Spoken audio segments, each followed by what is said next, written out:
안녕하세요. 골방 선생입니다. 오늘은 제가 이제 오래전에 읽었는데 지금 꼭 다시 읽어보고 싶은 소설이 있어서 여러분과 얘기를 좀 나눠보려고 합니다.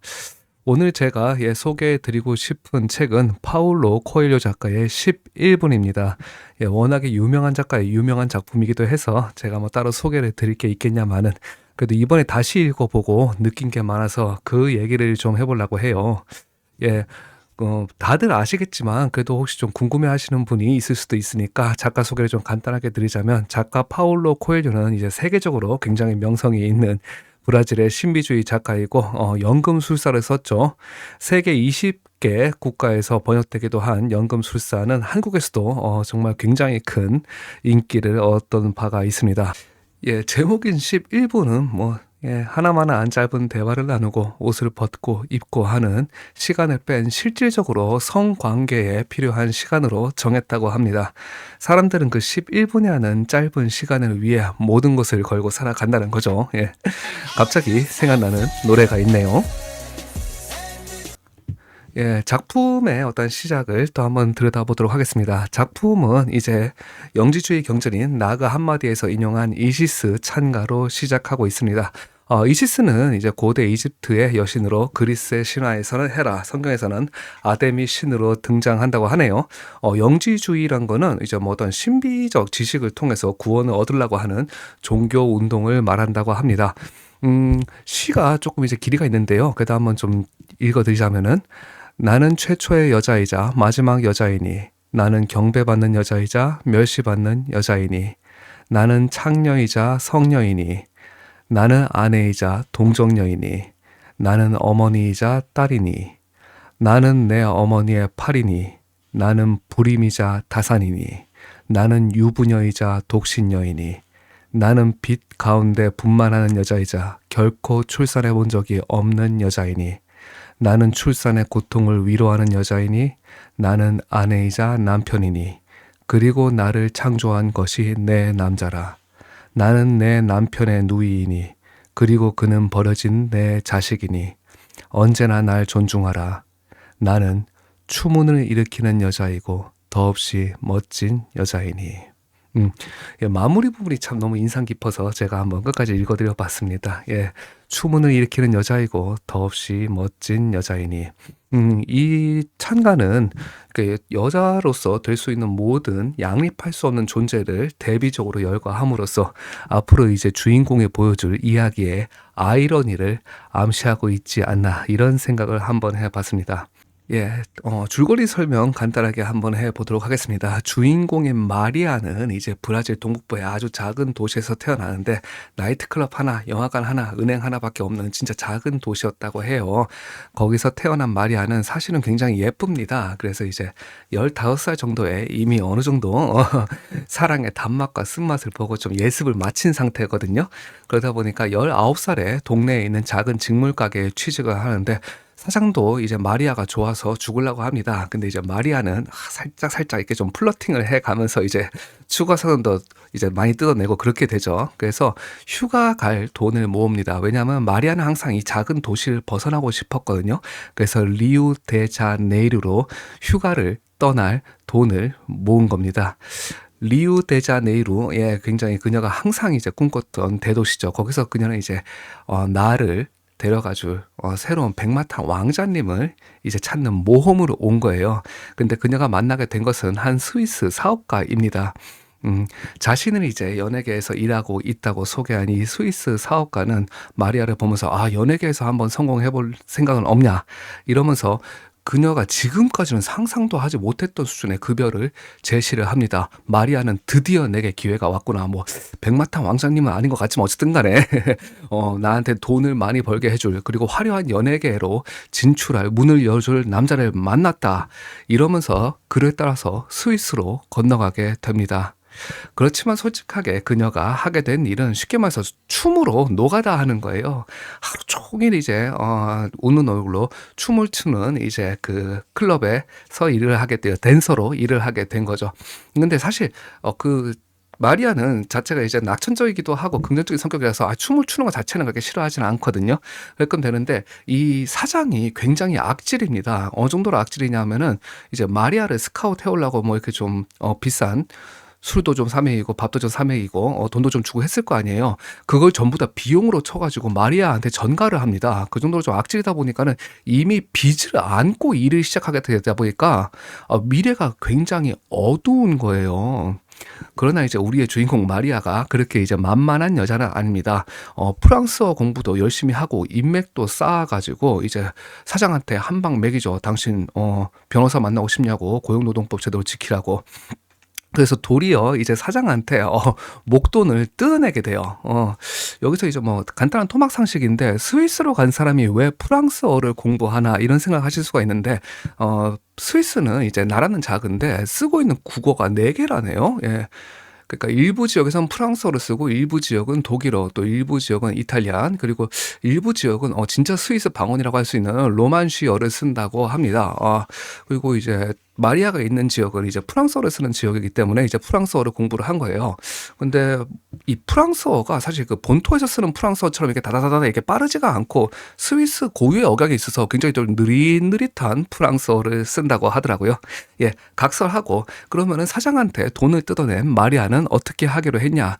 이대로 고향에 돌아갈 수는 없다 이거죠. 그래서 진짜 모델로 성공하겠다고 하면서 큰맘 먹고 비싼 사진작가를 고용해서 자기의 포트폴리오를 만들었습니다.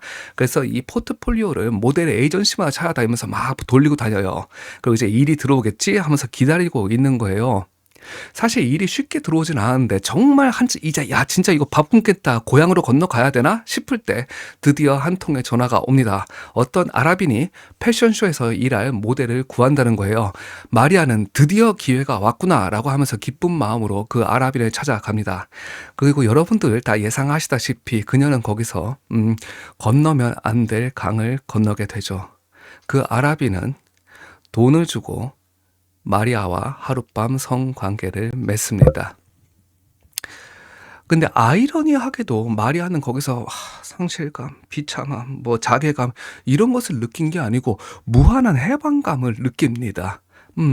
'이렇게 쉬운 거였나? 이렇게 별거 아닌 거였나? 가만히 생각해 보니까 외국에 나와 있는데 까짓 거 내가 쉽게 말해 몸을 좀 팔면 어때? 창녀면 어때?' 이런 생각을 하게 된 겁니다. 그래서 '오 할 수 있다. 나 이쪽으로 나가야겠다.' 이런 생각을 하면서 아예 베른으로 들어가서 고급 클럽에서 작품에 나온 그냥 그대로의 표현으로 창녀로 생활을 시작합니다. 그리고 소위 이제 특별 손님들, 진짜 다른 어떤 일반 손님들의 몇 배의 가격을 지불해야 되는 특별 손님들과의 만남을 통해서 어떠한 다양한 성적 경험을 하게 되거든요. 예를 들자면은 전혀 육체적 접촉이 없는 상태에서 정신적 교감만으로 오르가즘에 이른다든지, 아니면은 막 고통을 당하고 비참하게 굴종하면서 그것을 통해서 새로운 쾌락을 발견한다든지 하는 다양한 어떠한 성적 경험을 거치면서 정신적으로 성숙해져 가고, 거기서 진정한 사랑을 만나 고향으로 돌아간다는 게 전체적인 줄거리가 되겠습니다. 예, 솔직하게 어린 시절에 저는 어린 시절에 저는 '뭐야 이거 그럼 창녀의 해피라이프냐?' 뭐 이런 생각을 했던 거예요. 근데 지금 다시 이 책을 읽어 보니까 여기에는 진짜 어떻게 보면은 '더 깊은 메시지가 있었던 거구나.' 이런 생각을 한번 해 보게 됐습니다. 뭐냐면 첫 번째로는 이 안에는 상대를, 당신이 사랑하는 사람이 있다면 상대를 알아가려는 노력을 아끼지 않아야 된다는 그런 메시지가 있지 않나 싶어요. 일반적으로는 이제 이 책의 의미를 이제 성과 사랑, 또 이제 뭐 더 나아가서는 뭐 성에 대한 과감한 도전으로 발견하는 깊은 사랑에 대해서 다루고 있다고 하는 분들도 많은데요. 저는 사실 이제 뭐 성도 있지만 그냥 소중한 존재의 정신 세계를 더 깊이 이해하려면은 더 과감하고 다각적인 노력이 필요하다는 것을, 그것도 심지어는 너무 늦기 전에 자신의 한계를 깨고 그 노력을 해야 된다는 것을 느꼈습니다. 예. 그런데 만약에 타이밍을 놓쳤고 그것을 해내지 못한 사람들에게는 무엇이 남는가라고 한다면 저는 외로움과 허무함이라고 생각을 합니다. 음. 마리아가 일하는 이제 고급 클럽 코파카바나가 있단 말이죠. 거기에 남자들은 와서 이제 마음에 드는 아가씨한테 술을 권하고 댄스 플로어에서 춤을 좀 춘 뒤에 이 여자는 이 남자를 거부할 수 있습니다. 근데 만약에 여자가 거부하지 않는다면 이제 호텔에 가서 돈을 내고 한번 성관계를 가지게끔 되는데요. 고급 클럽이기 때문에 굉장히 비싼 돈을 내야지 여자와 개인적인 관계를 가질 수가 있습니다. 근데 거기에 온 사람들은 사실은 허심탄회하게 그냥 대화를 나누고 싶어서 찾아오는 경우도 많더라는 거예요. 그 사람들은 사실 높은 연봉을 받는 직장을 가지고 있고 비싼 옷을 입고 있고 좋은 차를 가지고 있겠죠. 그리고 아마 화목한 가정을 가지고 있을 확률이 높습니다. 그렇지만 그 사람들은 사실 자기 내면 속에 있는 고민을 허심탄회하게 털어놓을 사람 하나 없었던 거예요. 그래서 돈을 내고 산 이 여자의 시간을 신세 한탄하는데 쓰는 것이었습니다. 근데 이 초라한 모습은 비단 남자들만의 모습은 아니었습니다. 마리아가 찾아가는 도서관의 사서인 하이디는 결혼 생활 30년 동안에 오르가즘을 한 번도 느끼지 못한 중년 여성이거든요. 근데 책을 읽다가 자신의 성에 대해서 깨닫게 됩니다. 너무 놀라운 발견이었고 누군가와 이야기를 하고 싶은데 사실 마땅한 친구가 없는 거예요. 그래서 이제 마리아한테 이 자신의 깨달음에 대해서 털어놓거든요. 근데 사실 이제 성이라고 한다면, 성에 관한 문제라고 한다면은 마리아와 하이디는 거의 뭐 현자와 어린아이 정도의 차이가 있겠죠. 그러다 보니까 마리아는 사실 이 하이디의 성에 대한 그 깨달음에 대해서 뭐 이렇게 큰 흥미를 가지지는 못해요. 그래도 하이디는 이 얘기를 너무 재미있게 하고 있었지만 끝끝내 단 한 번 있었던 자신의 성에서 가장 중요한 순간, 남편 이외에 낯선 남자와 보냈던 하룻밤에 대해서는 끝까지 그녀에게 털어놓지 못합니다. 아마 그녀는 앞으로도 평생 그날 있었던 일을 누군가와 나누고 공감을 하는 경험을 얻지는 못하겠죠. 그런 대비를 통해서 저는 사실 어떻게 보면 섬뜩한 메시지를 느꼈은 겁니다. 예. 어떻게 보면 파울로 코엘료는 이제 저 같은 이제 독자들이 얼마나 텅 빈 존재인지를 신랄하게 비판하고 비웃고 싶었던 건지도 몰라요. 뭐냐면 15살에 이미 멀티 오르가즘을 느껴본 마리아와 중년이 되어서야 클리토리스의 의미를 알게 된 여자. 정신적 교감과 고통과 굴종 같은 온갖 방법을 통해 쾌락을 느낄 수 있는 남자들과 고급 창녀에게 신세 한탄이나 늘어나야 간신히 숨을 쉴 수 있는 남자들. 이것은 어떻게 보면은 서슬 시퍼렇게 나리선 너무 무서운 대비가 아닌가 싶습니다. 심지어 파울로 코엘료는 그것을 절하고 하고 있습니다.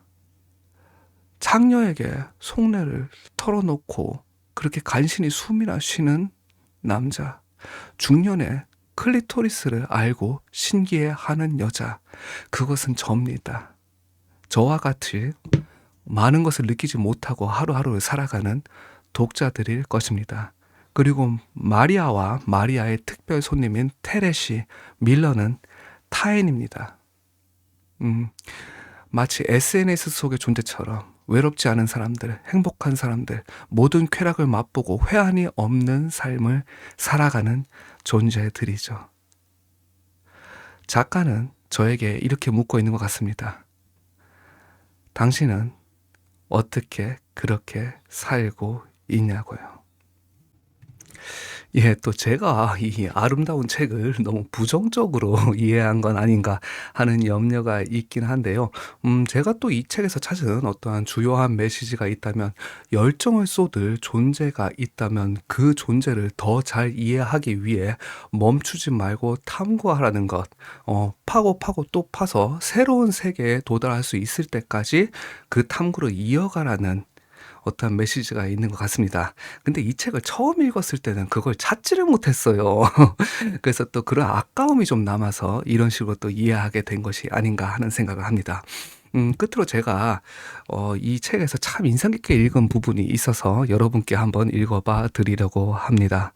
예, 이 부분은 이제 창녀로 살아가기로 결정한 마리아가 사실 남자들은 겁 많고 불쌍한 존재들이구나 하는 부분을 깨닫는 내용이거든요. 읽어봐 드리도록 하겠습니다. 제네바에 도착한 이후로 그녀가 만난 남자들은 자신이 세상과 자기 삶의 주인인 것처럼 자신만만하게 보이기 위해 무슨 짓이든 했다. 하지만 마리아는 그들의 눈에서 두려움을 읽었다. 아내에 대한 공포, 돈을 주고 산 창녀 앞에서조차 발기가 안 되면 어떡하나 하는 두려움, 진짜 수컷으로 보이지 못하면 어떡하나 하는 걷잡을 수 없는 두려움, 가게에서 구두 한 켤레를 사도 마음에 들지 않으면 영수증을 들고 찾아가 환불해 달라고 요구할 수 있다. 하지만 돈을 주고 여자를 샀는데 발기가 되지 않아 일을 치르지 못했을 경우에는 소문이 났을까 두려워 수치심 때문에 그 클럽에는 2번 다시 발을 들여놓지 못할 것이다. 어떻게 보면은 자기 존재에 대한 확신이 없는 사람들의 근원적인 공포를 자극하는 부분이 아닌가 싶어서 참 인상 깊었던 것 같습니다. 파울로 코엘ho 작가의 11분 아직 안 읽어보신 분이 있다면 찬찬히 음미하면서 한번 읽어보실 것을 추천드리고요. 또 이미 읽어보신 분이 있다면 저처럼 다시 한번 읽어보시기를 추천하겠습니다. 그때는 발견하지 못했던 메시지들을 지금은 발견하실 수 있을지 몰라요. 감사합니다. 볼방 선생입니다. 다음에도 다시 뵐 수 있으면 행복하겠습니다. 구독과 좋아요도 좀 부탁드리겠습니다. 정말 더 감사할 것 같아요. 아니야 난 괜찮아 너 때문이야